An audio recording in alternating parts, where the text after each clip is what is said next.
Welcome. Welcome to Mending Threads. This is your safe place and your stronghold for whole body wellness. We're a transformation series dealing with every topic from mind, body, spirit.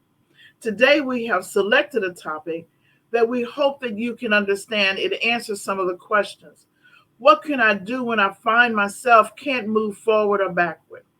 What do I do when I feel like I can't get out of bed? What do I call upon? What do I say when I'm just emotionally dead? So these are some of the questions that we're going to attempt to answer today. And we have with us our own Dr. Cory Wilson, who is co-hosted and our guest. And he's a pastor, and I can say all kinds of things, leader, director of mental health coaching, many other things. And he's also pastor of Christian Faith Missionary Baptist Church here in Houston. And so I want to bring him on. And good morning, good Good morning morning. for us. Good morning for our Facebook friends, and then it'll be good evening for those who download Culture Vision TV app and see us at 7 p.m. in the evening. So I want to welcome you to talk about this topic that is so growing in mental health. Is so growing just in our general population of feeling unstuck in our, it's a pervasive issue in more than one direction, more than one way. So I know with your background in terms of ministry, theology, and also psychology, that you would be able to help us talk about this and take the lead on what are we speaking about when we talk about emotions and being unstuck in life. So unstuck, how would you, knowing the balance between psychology and theology, if we could talk about being stuck? What is being stuck in both from both parameters, if you could? If First of all, thank you for the wonderful intro. I actually wanted to meet the person that you was introducing. So, And in somehow, humble, somehow I can't hardly hear you. You look like the voice tone is low. okay, let me see what I And we can don't want do. to miss this. Don't want to miss this, so I'm gonna do what I can. Is this any better? Somewhat, yes. Okay. Well, in that, when we come and deal with the human being, what I'm getting at is the emotion. If you ever looked at a car or a ship, it has something that steers it. Okay. Our emotions sometimes, because of the human, you got different aspects of a human. You got the intellect, you have the emotion, then you have the spirit. Now, I'm not going to talk yet about the spirit because that's where God come in. And I Mm-hmm. got to be honest, most people do not let God steer their emotions Yes, and their that's where mental. you go. Mm-hmm. Okay, so let's put that aside for now. It's most important, but I would rather start where the bulk of society live. Okay, we don't need to kid ourselves. This is good, but that's not where most of us live. Even when you're in so-called church, a lot of church people, I hate to say it, are not driven by what God is saying to them. I hate to say that. They're driven by what their emotions, which is their feelings, Mm-hmm. and their intellect, what they're learning, what they've been involved in, their experiences. They let these things, which is culture, they let these things dictate how they feel, how they think, and then how they behave. So sometimes in life, some days you don't feel like getting out of bed, right? Mm-hmm. But Mm-hmm. you have to go to work. So being stuck is a lot of people, they don't get up, even though they need to get up. And Mm-hmm. at the moment, they're battling with this intellect versus emotion. They don't feel. So they let their feelings drive their lives.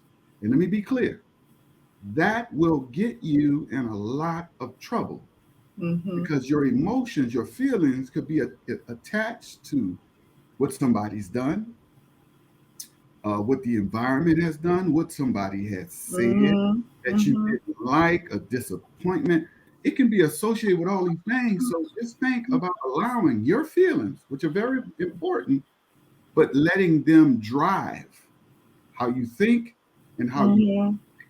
So I want to start there just to say I'm giving you what can cause us to be stuck and how, but I want to talk more now about these different things that's driving the individual and they don't know. That's why when somebody's stuck and you go ask them, well, what's wrong? They start telling you all the problems. Mm-hmm. That's where they're living right now. That's what's Mm-hmm. think Inside of. inside, and they're gonna tell you everything. It's all emotional, and I don't want to minimize it. It's very important, but you cannot let your emotions drive your life. Mm-hmm. They're Okay, just supposed to be the flagger, you know. exactly. Okay, so sometimes you have to override your emotions and say, Mm-hmm. yes, I feel like this. However, that feeling will not stop me from going to do what I need to do. Mm-hmm. Mm-hmm. See, that's the place that a lot of us haven't reached. And then sometimes we do, and we do it well, and then we don't. Mm-hmm. So it's learning how to override what you feel. That's the stuck part. You're stuck because you haven't learned, you haven't learned you need to override. Because Mm-hmm. operating in your feelings all the time makes you feel somewhat comfortable, makes you feel like you're accomplishing something. So you don't want to do anything else. That's where a lot of stuff with depression, all this stuff starts setting in because you're going off what you And feel. using, stay right where you are, Pastor, and then begin to use in that wheel things that you say to yourself to keep it going, which is what they call worry, emotional worry. Mhm. So keeping us stuck. Correct. Because let's say somebody hurt you, you've been to work, you got hurt by your boss, someone you don't expect to hurt you, just following you. Mm-hmm. So, with that hurt, your mind is going to start to tell you because of your hurt, you don't need to be around that person, those people anymore because of your pain. And the pain is real. But if you don't check out of your emotion that was triggered Mm-hmm. by the person of authority that hurt you, understanding intellectually why you're at the job is to Mm-hmm. get a paycheck, understand me. You got to have these discussions with yourself to be reminded so you don't miss the most important piece at the job. First and foremost, the job isn't my family. The job isn't my husband or my wife or my best friend. Yes. So they don't care about my emotions. Mm-hmm. And I can't ask them to care. So I cannot let what my boss did me when I need the job at the moment to get my check, to pay my bills, etc., etc. I cannot allow my emotions, which have been triggered by something real, to start Mm-hmm. dictating to me on what to do within my job. Mm-hmm. And that's why when you're talking to people who are stuck, all they can tell you is what's been happening, what's going on, and why they're doing what they're doing. Not understanding what they're doing is causing them more harm. Mm-hmm. Okay. And the other thing is when you say more harm, stay there, please. Is sometimes they're not seeing that they have already been empowered to change the circumstances, Mm-hmm. that they're experiencing those feelings, that they Mm-hmm. already have the capacity to do that. Correct. You see, and they have chosen, well, we're going to get there that fast because they're choosing it for some reasons. But Mm-hmm. sometimes we don't really realize that we are already have been empowered. They call that what do they call it?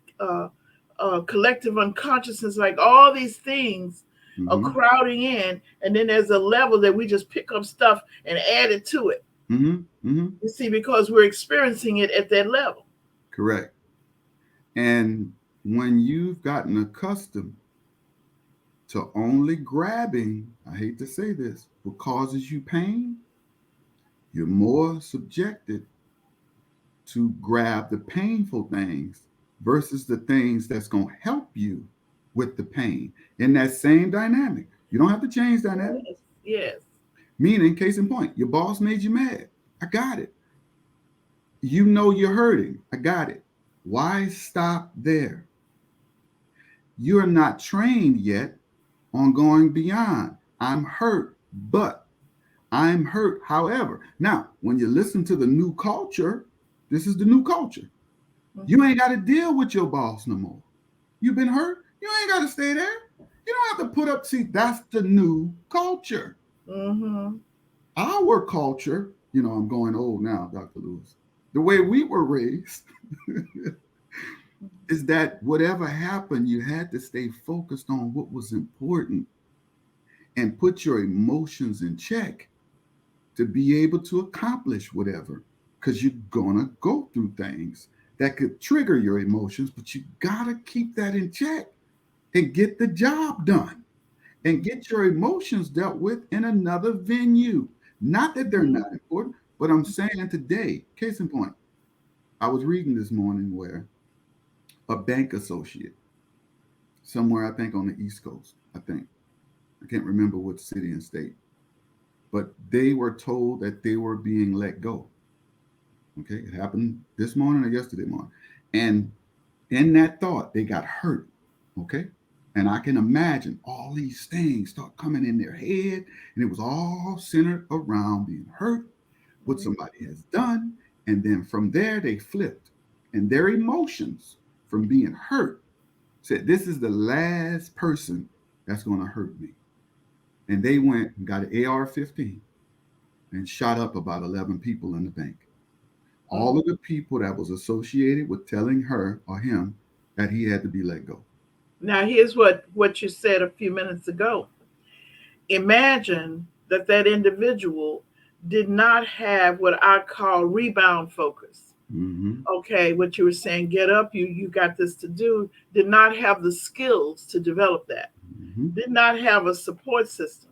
Mm-hmm. And imagine being in a climate where you don't have a support system, and someone every day on a regular basis for 5 years, I'm imagining this person Mm-hmm. would do something to circumvent what you do. Mm-hmm. So what happens is, I'm thinking, and the individual that's listening, they have to think that they need something in between. That this individual then is kind of like not having any boundaries on the edge. They have been all washed away, and Mm-hmm. they have nothing else encasing it like a Mm-hmm. support system Mm-hmm. or anything to encourage them, Mm-hmm. just what you just said, Mm-hmm. not to relent to your emotions, Correct. stay focused, those kinds of things. Yeah.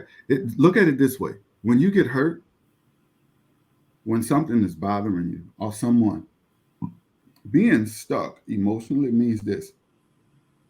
Imagine locking yourself in your house and not answering the door. Mm-hmm. And I don't mean for an hour. Mm-hmm. I don't mean for a day. For weeks.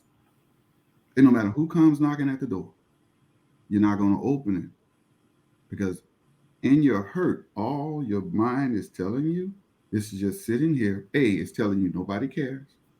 Mm-hmm. Okay. Because if they cared, they wouldn't have hurt you.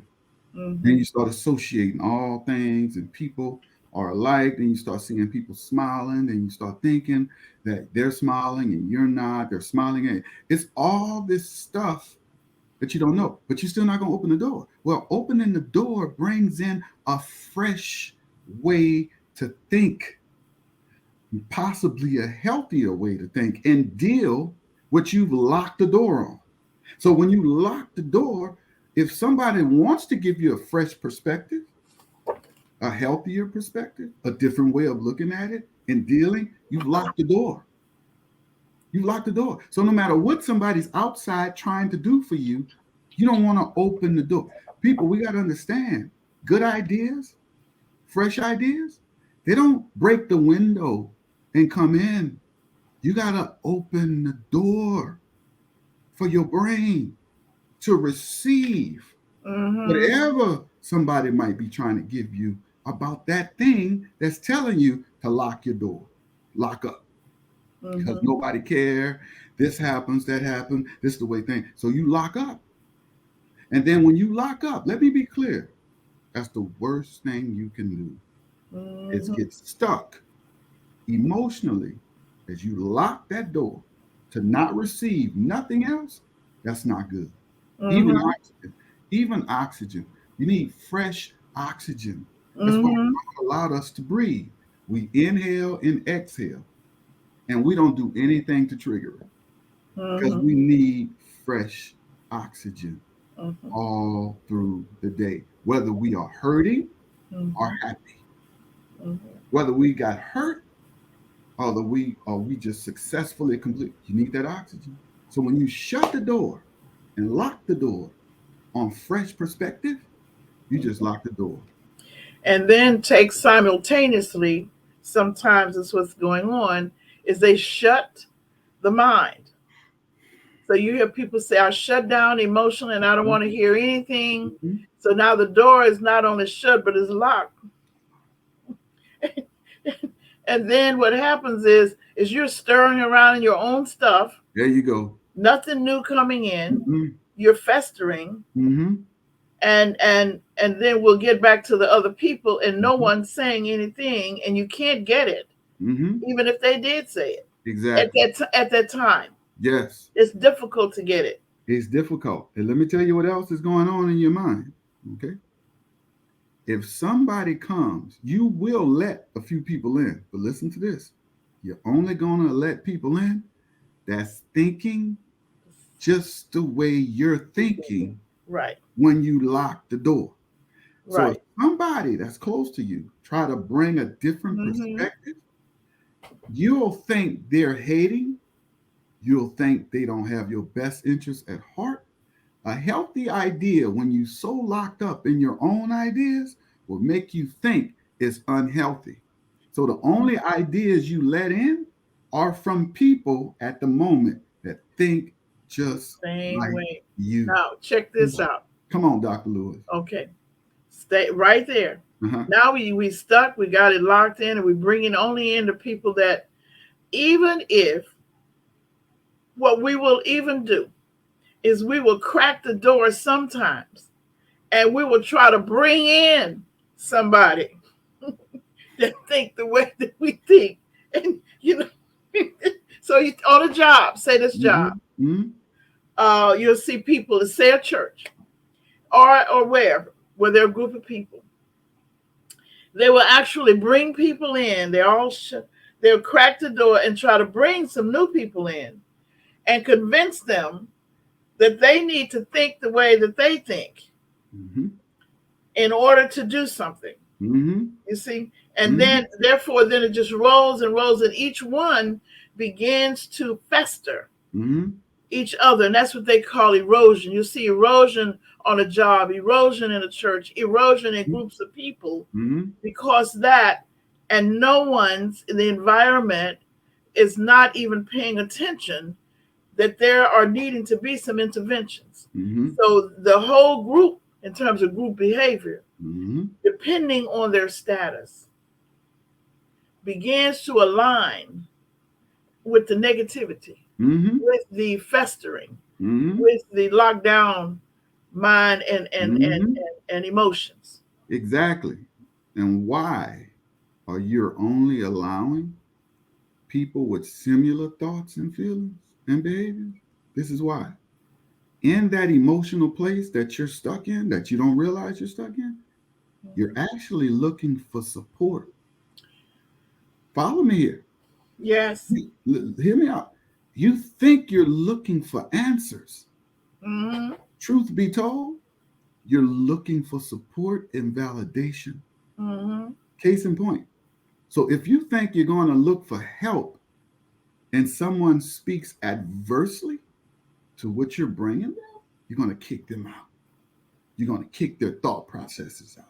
Mm-hmm. But when you bump into someone with similarities in that place and state of mind and heart, You're going to bring them in. Why? Because even though it's not benefiting you, you feel benefited Yes. emotionally. Understand me? Yes. And then you're going to come together. That's what they call a pity party. Okay? People Mhm. are drinking, we're having fun, but we operate in pity, but we're having fun. Then Mhm. somebody said, well, Dr. Wilson, why would this be bad if I'm feeling good? You're feeling good about the topic, but that's for a moment. It's Yes. really not helping you, but at the Mhm. moment, Mhm. because they're giving you what you already thought you were feeling, and you get on further and further in this cave, and There's you a don't guy. even. There's a guy named, what is his name? Yalom. Mm-hmm, I'm probably mispronouncing it, but he did a lot of group studies, and he says that we seldom know as a leader or a group what would bring success, because we're always trying to find people who think and behave the same way we do, when in fact the whole mode of success is to always bring on two people mm-hmm, who think differently than you, mm-hmm. and who would have skills different than yourself. Correct. And then you going on the right Mm-hmm. way, Uh-huh. even if they're negative. Exactly. Look, case in point, this is going to shock a lot of people. I'm a pastor, minister, bishop, in that realm. Okay. Most of my close friends are not pastors. It's like, what? No.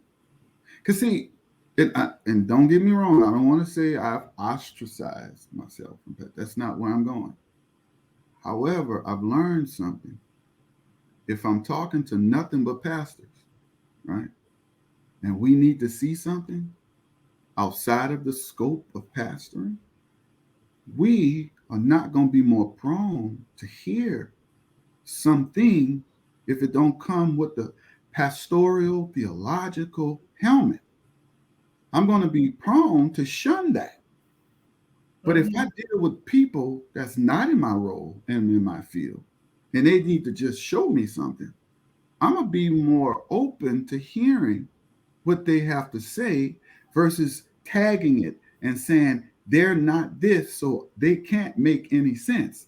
They don't know what I know, so they can't make any sense. Well, wait a minute. Let me be clear. Pastors don't know everything. Okay. Mhm. Now, somebody might be mad. They may say, I don't care.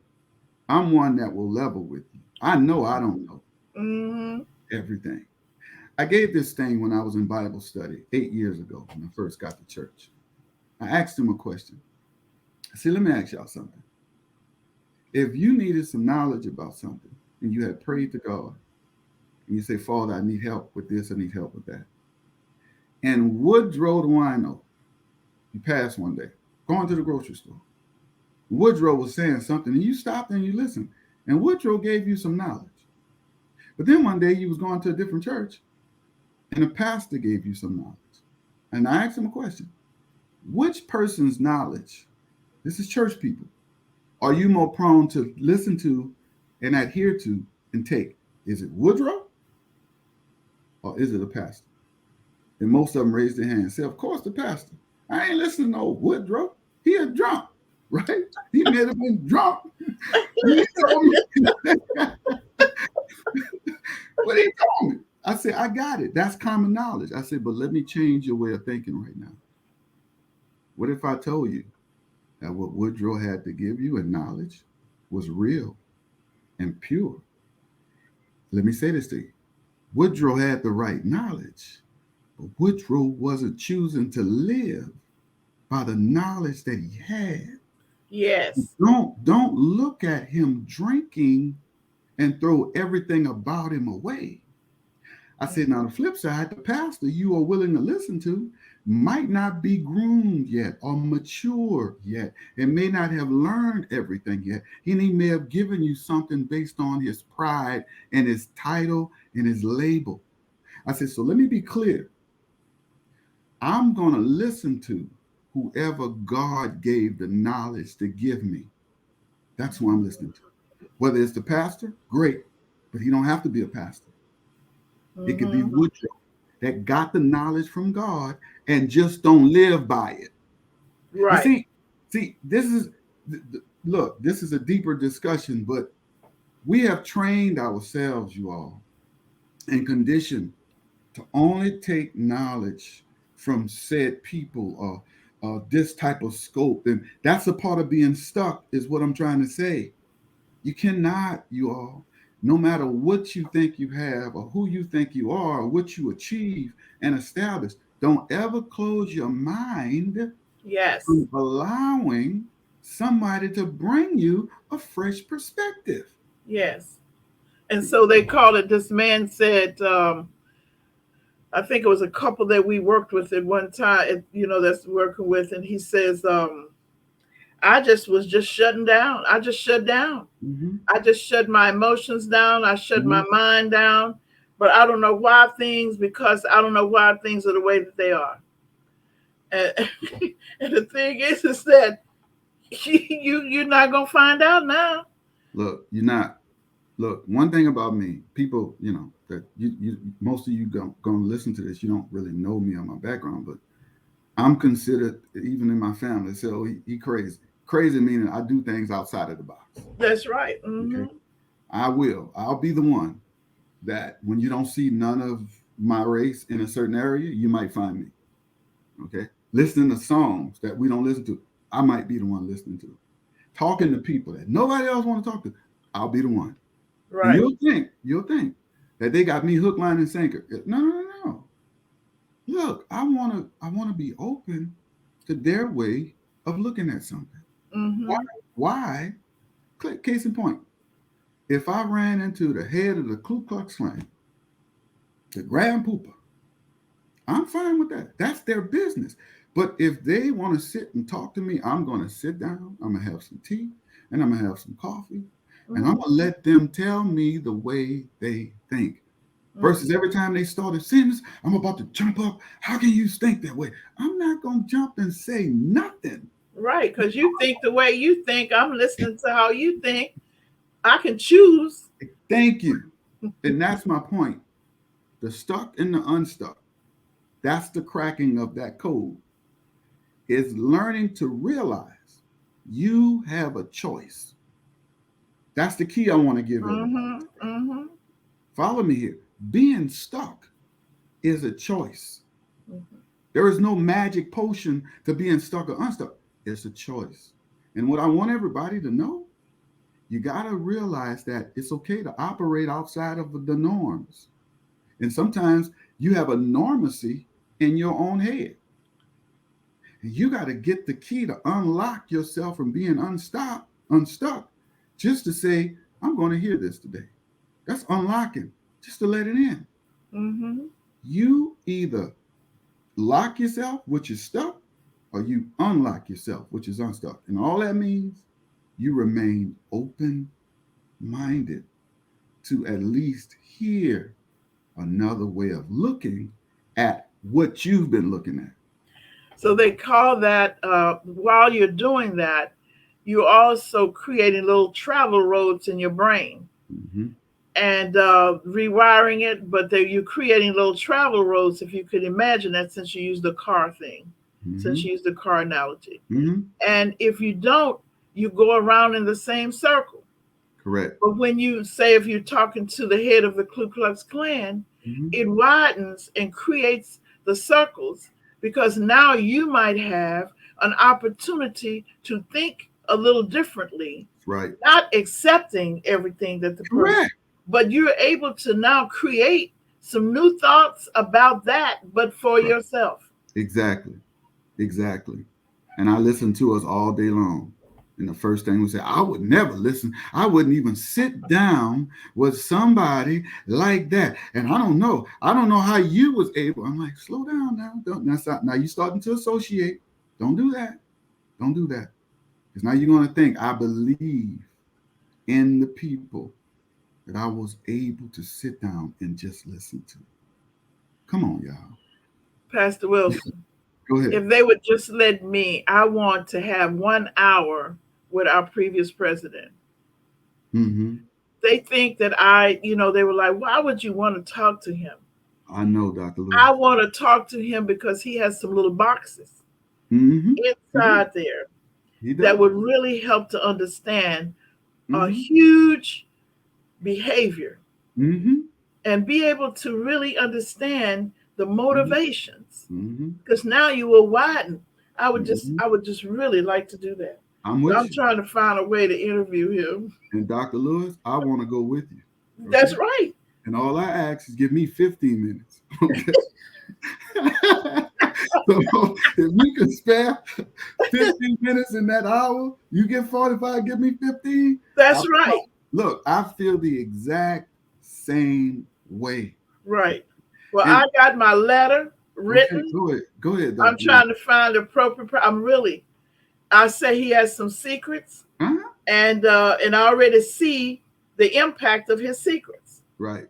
and I want to be able to understand that Mhm. part that I don't know. Let And I me believe I can help people better if I could figure out some things that he knows. let me say this.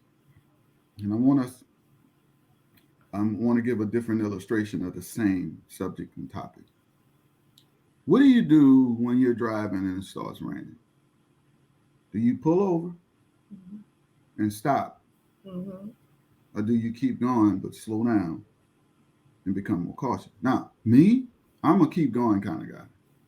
I'm not gonna say I'm gonna be going as fast as I was, and Mm-hmm. no, no, no, no. I'm gonna keep going because I want to move through this storm. Okay, because if I sit and stop, if the storm continues to persist, water is going to Rise. start to build around me while I'm thinking I've stopped for safety. Well, in essence, it's safe, but only for a moment.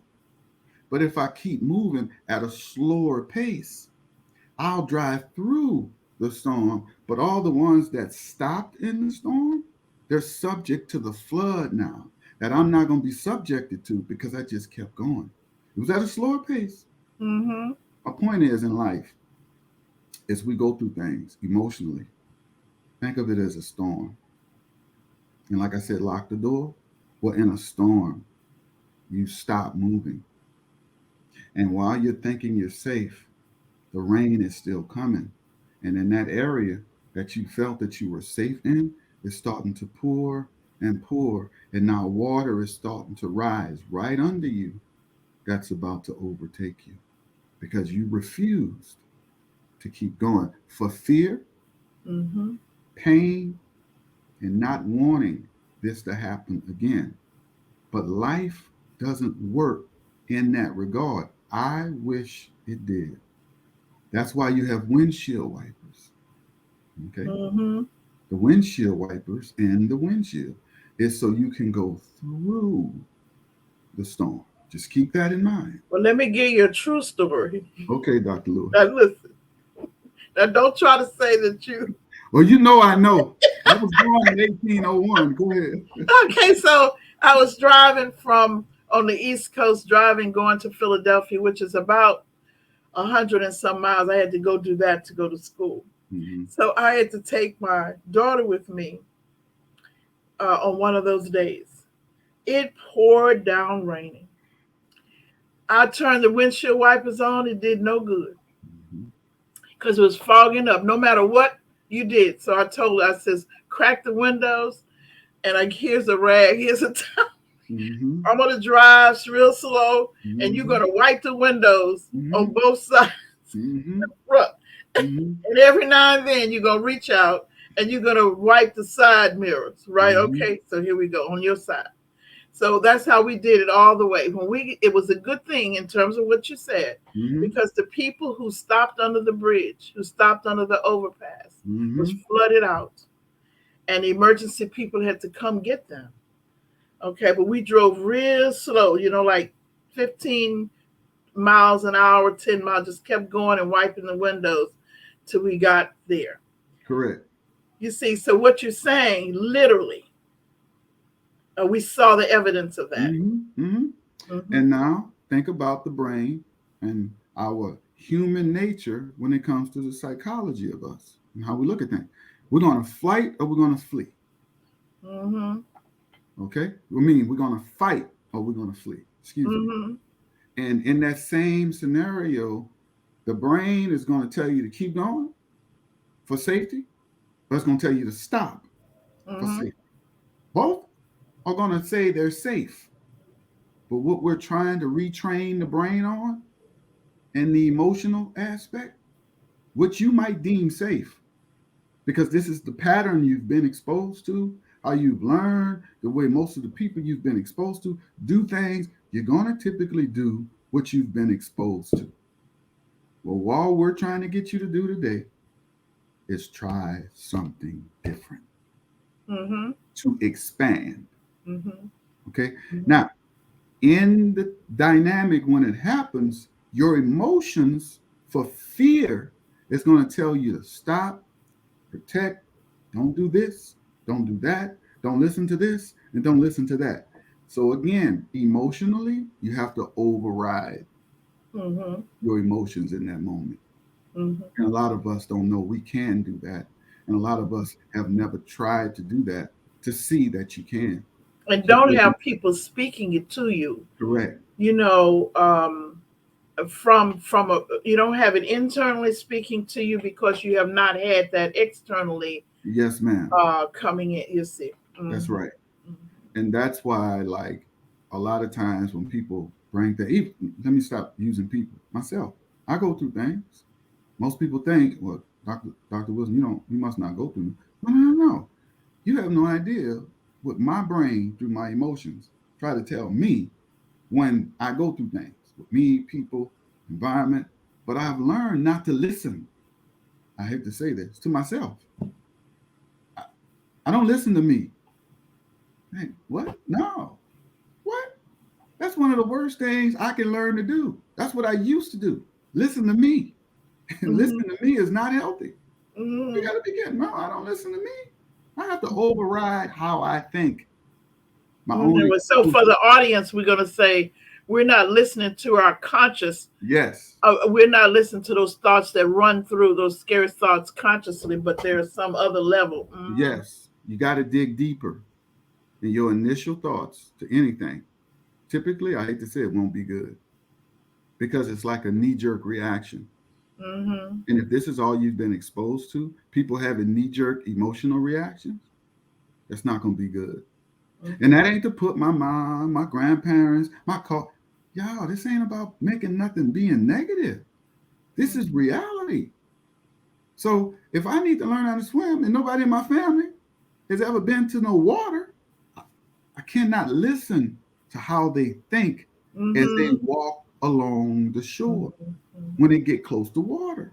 They've Mm-hmm. never swam. So I love them, but in that, I can't listen to that. So in my own head, being around people that's never swam, when I get close to water, I'm going to start to have all kind of emotions, triggers, fears. So because I've been around people that's never swam, so I have to say, when I start to get close to water for myself, and I start feeling all these fears that they had, that I Mm-hmm. saw, and now it's a part of my thinking, I got to override my thoughts and feelings about the water and push myself to go. And Mm-hmm. now I got to get around some people that go to the water. That's number one, because I Mm-hmm. won't ever go. And the best thing about my life could be the water, but I'll never know. This, Mm-hmm. and that's just one example. And I'm not saying don't listen to your family about nothing. Please don't think I'm saying that. This is not an absolute. This is specified. These are just in certain things that the people you've been exposed to may have not had any exposure or experience in to see that things can come out different. That's all I'm saying. That don't mean stop listening to your mom or your grandma. That doesn't mean that. It's just this one thing. And see, that's another thing we got to learn. Just because it's like this other thing.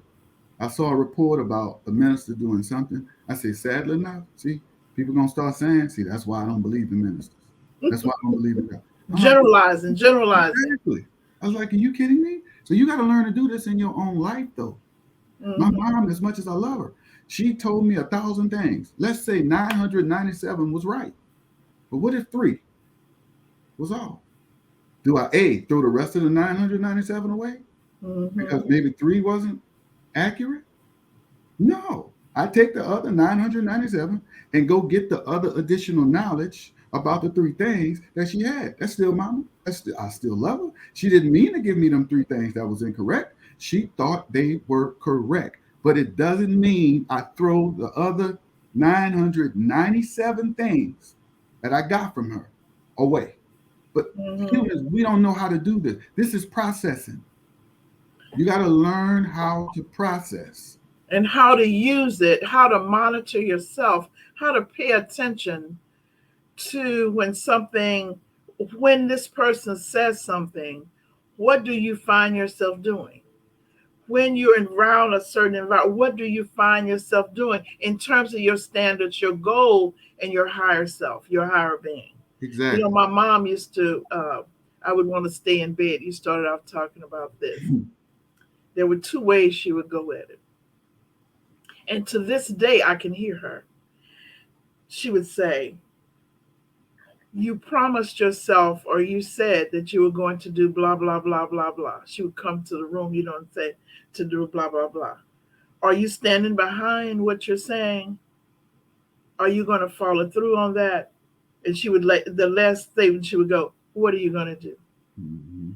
And then that was, and you'd lay there for a minute and you would go, Mm-hmm. got to get up. Mm-hmm. Or she would come and say, and I can hear this too, if you don't get up out of that, Okay. okay? Exactly. So it's Right. like these two. Look. It's our laugh sometimes. Mm-hmm. If you and so you lay there and you know the first thing you said to yourself, you know you want to get up, you want to achieve this, you want to do this. And Mm-hmm. then see your subconscious knows that it's collected all this stuff. And then it'll go back to save you. That's if you allow it. If you allow it. If Yes, you ma'am. allow it. If you And allow it. if you know, if you're staying with yourself in the moment, Uh-huh. if you claim your higher being and all of this and all of that. Yeah. So if when it says, if you don't get up out of that bed, Uh-huh. you'll say to yourself, now I shared with you before Mm-hmm. when my pain was so bad. Mm-hmm. My leg and my back pain during that particular time was extreme. I Mm-hmm. didn't know what I was going to do. Mm-hmm. And I was laying there thinking, I don't know what I'm going to do. I can't do what I used to do. Correct. So let me see what I can do. Yeah. And then it says, you got these things that you got to do. Mm-hmm. You know that you can do. So let's see how you're going to accommodate the pain and do that. That was that side. Exactly. I laid And there a little bit longer, that's Pastor right. Wilson. I know you did. And it said, if you don't get up out of that bed, I got up out of that bed. Correct. That's And right. you know what? Then the pain was there for a while. And then the more I got up out of the bed, Mm-hmm. the more the pain dissipated. Exactly. Mhm. Let me say this for the listeners. A lot of you listening, and when you hear it, it might sound as though we're minimizing what has happened to you. Might sound that way. Operative word, sound. It's okay. We're not. The second thing you might think is we might not care because of how we're talking. That's not the truth, but you might think that way. Sometimes in life, when things happen, you start to think that nobody cares because it's not happening to them while it's happening to you. But let me say this to you. It's like going in the grocery store. All we're trying to say to you, you cannot change what has happened that caused you hurt and emotional scars and emotional pain. And we're not saying you're at fault for what has caused you pain, but it might sound like we're blaming you for your emotional scars and the things that happened to cause them. That's not what we're saying. What we're saying is we're wanting you to learn a new way to deal with what was done. Mhm. But we're not blaming you for what's been done to you. The problem is when something is done to us, if we don't do good and healthy with it, and how we receive it, how we endure it, how we cope, we compound what's been done and not realize it. So, what we're saying, you can't change what people have done to people. I wish I could, but we can't. But I can change how I deal with it. That's the part we're trying to give you back the control of. What I Mm-hmm. want to give you is like going into the grocery store. You got a choice. You can go to the bakery or you can go to the fruits and vegetables. Say that again. It's like going into the grocery store. You have a choice. You can go shop in the bakery or you can go shop in the fruits and vegetables. And all we're saying, you've been shopping in the bakery. Mm-hmm. Can you go over to the fruits and vegetables? That's all we're saying. Mm-hmm. Okay? Again, you can't change what people do to you, but you can change how you respond to what's been done to you. That's what we're talking about. Yes. But they may need some of those fruits and vegetables too if they're depressed. That's But right. but That's I'm right. serious in terms of bringing balance. But Yes. I think that what we're speaking about, one is what hearing them so that they have the choice, Hmm. and it's in a moment that you have the choice. You could either lean to the minus or lean to the plus, Hmm. and you have to know what's over in the minus and know what's over in the plus by paying attention to it. But Pastor, I want to say this. Can you speak on the spirit self in terms of discernment Hmm. about the minus and the plus, Hmm. or about accepting or denying, Right. or about finding your casting, finding and casting for your spot? Yeah. That's a great point. So, first of all, if you're unaware, that's completely fine. I'm going to start quickly from the basis. There are two different aspects of every human. That's their carnal, the flesh person that you can visibly see, touch, smell, feel. But then there's a soul, which is the spiritual side. And a lot of times we've been groomed. The Bible says this: we're born in sin and shaped in iniquity, meaning we're all flesh. And in a fleshly mindset, when you're hurt, you're gonna automatically think through your emotions and your pain.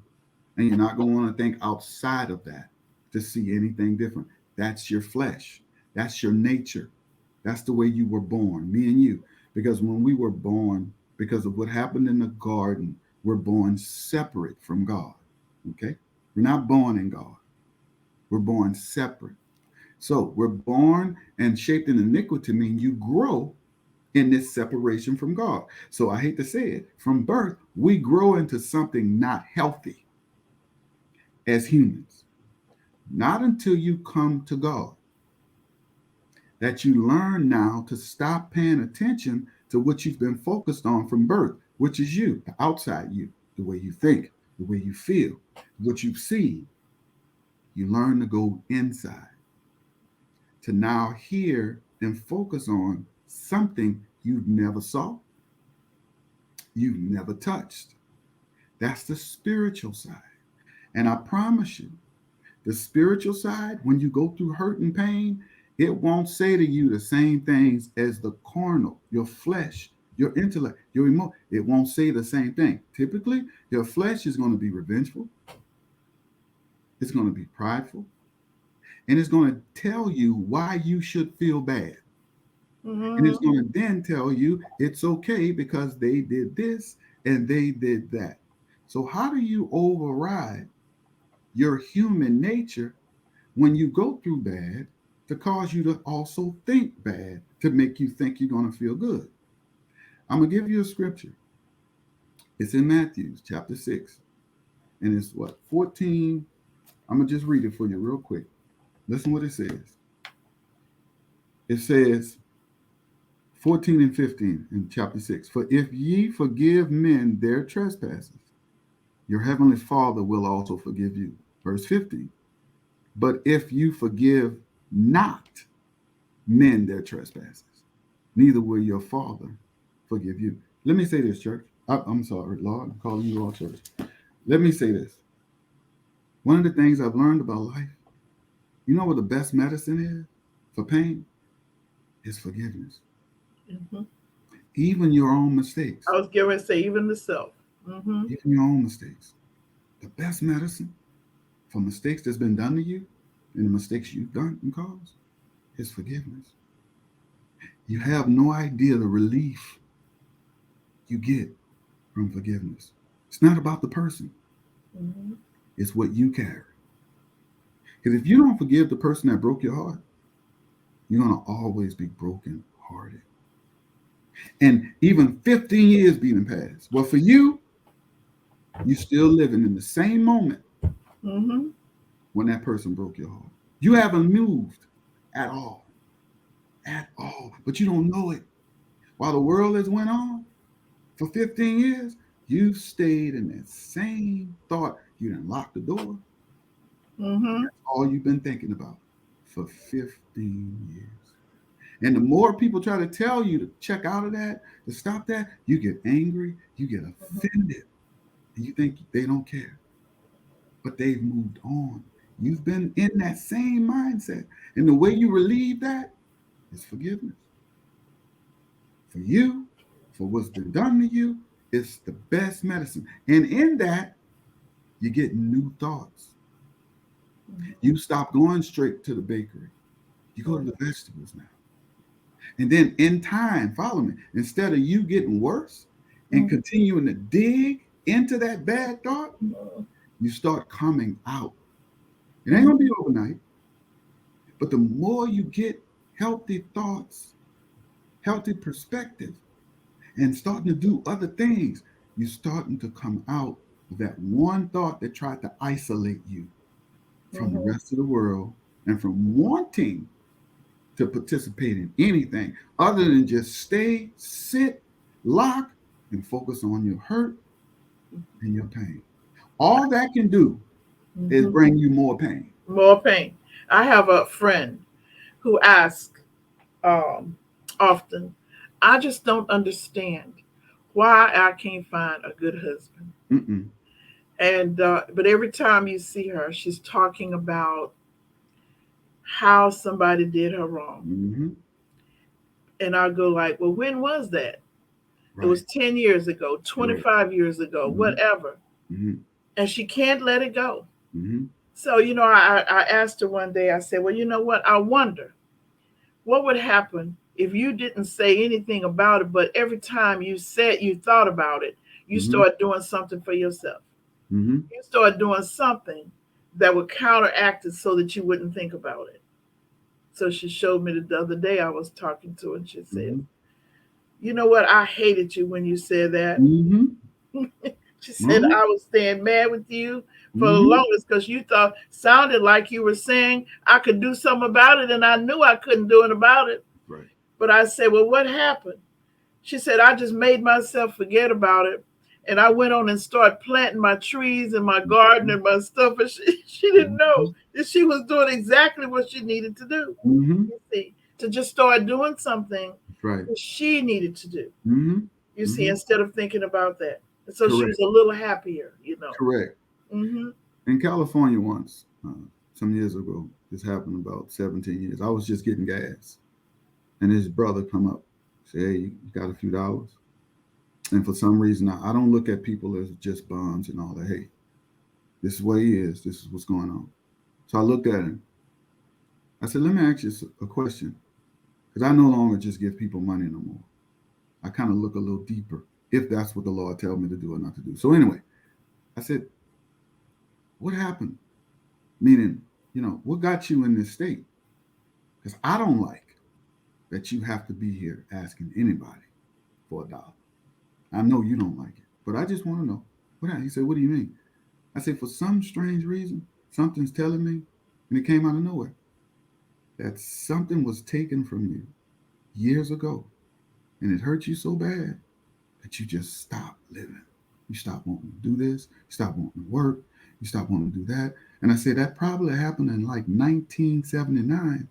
And it's now 2001, but you haven't lived in almost 19 years at all. And I think that's what's causing you to be on this corner at this gas station asking me for something that you can easily get for yourself. As I was talking, that man started crying and wailing. And Yeah. by the time I stopped, he said, "Man, how do you know?" I said, "I don't." He said, "I lost my mom in the late 70s and I couldn't live without her. And I stopped." He said, "You're right." And he just wept. And man, he thanked me. I said, "I challenge you today. You haven't Mm-hmm. thought fresh thoughts in 19 years." I said, "All I can do is challenge you to think new thoughts. Mm-hmm. Because in time, that which you thought you couldn't get over, if you stop, you won't get over it. But if you just keep moving, because you got to live again, you got to breathe again, Yes. you got to go to work." Okay, I'm just saying it's all. And he just told me thank you, and I never saw that man again in life. But Yes. he said that was it. That pain made him stop wanting to do anything. And I know where he was coming. That's what the emotions will do. Mm-hmm. That emotion, when it's been scarred, oh my God, it will justify to you why you don't need to listen to nobody, why you need to get away from everybody, why you need to just do this and just do that. That's not healthy.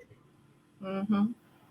So one of the things I thought maybe we could share some things that we have talked about and give some pointers to begin so that people could kind of get themselves to raise up. And I think we should revisit this topic again so that they could see all the behaviors that are associated with it, all the kinds of things.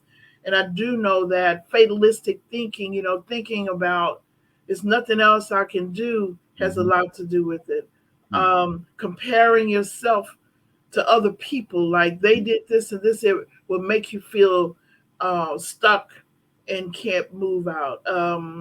Not creating what you find in your moment of peace, avoiding to find your moment of peace, like addressing what it is or saying to yourself out loud what it is that hurt me, such as what you talked about, to say it out loud, what it is hurting me and what I need. It's just so many ways, but those are the beginning um, steps that I would say. And then Mm-hmm. I want to hear what you would say that people could. I like the choice. Yeah. Mm-hmm. Just if you can, when things happen, remind yourself that you don't have to deal with it, think about it, or feel about it the way that you normally deal and think. You have a choice. One of the things I learned from being an African American around my African American counterparts, friends, etc., I don't have to think the way they think. But I used to be tied to that. Because I was African American, I was brought up to think African American. And I'm like, well, what is that? What if I don't think that way in this? What am I going to do? Not allow my other way of thinking? And it's going to make me think I'm not black because I don't think like the average black person? Mm-hmm. It's these little things that you got to allow yourself. Know you have an option in anything. When you think you can't make it, you have an option. They're letting us know our time is All up. right. You got an option. But you're right. You're right on that. You refuse to be. I call that way of thinking. You refuse to be a victim. You plan to look at the process, monitor yourself to see how you're going to rise up, how you're going to get up out of that bed, how Yes, you're ma'am. going to get up out of the situation, Mm-hmm. and that there are opportunities and choices. Amen. Oh boy, we did. I like listening to you myself. Go ahead, Dr. Lewis. Okay, that was real good. Okay, Bless we did excellent. I do know that we got a one text in that says thank you. you. Mm. Okay, then. So I do want to say go to our website, wrc-houston.com. Please sign up for webinars coming up soon. I'm sure we're going to have Dr. Cory Wilson on a webinar real soon. And we have the road to wellness, and it's going to look at spiritual self, the food, and whatever we could do to heal the mind, body, and the spirit. Please go to our website and check that out. And when you see the cost, remember the funds go to helping other people, and you also get a group to be a part of a group session with that as well. And you get continuing education credits. So please, you can't miss out. Go to our website, and the purpose is, as we say, our theme is caring for self and those we serve. So if you're a leader in the community, if you're a nurse, a doctor, or a barber or a beautician, please go to the website, sign up for our mental health coaching class, and also sign up for our webinars. Thank you. Remember this. Remember beliefs. Remember to heal your faith, and remember to connect yourself with family and community. For it's not the circumstances we meet, it is the manner in which we respond that determines health, happiness, and success. So I'll see you all same place, same time, same station, God willing.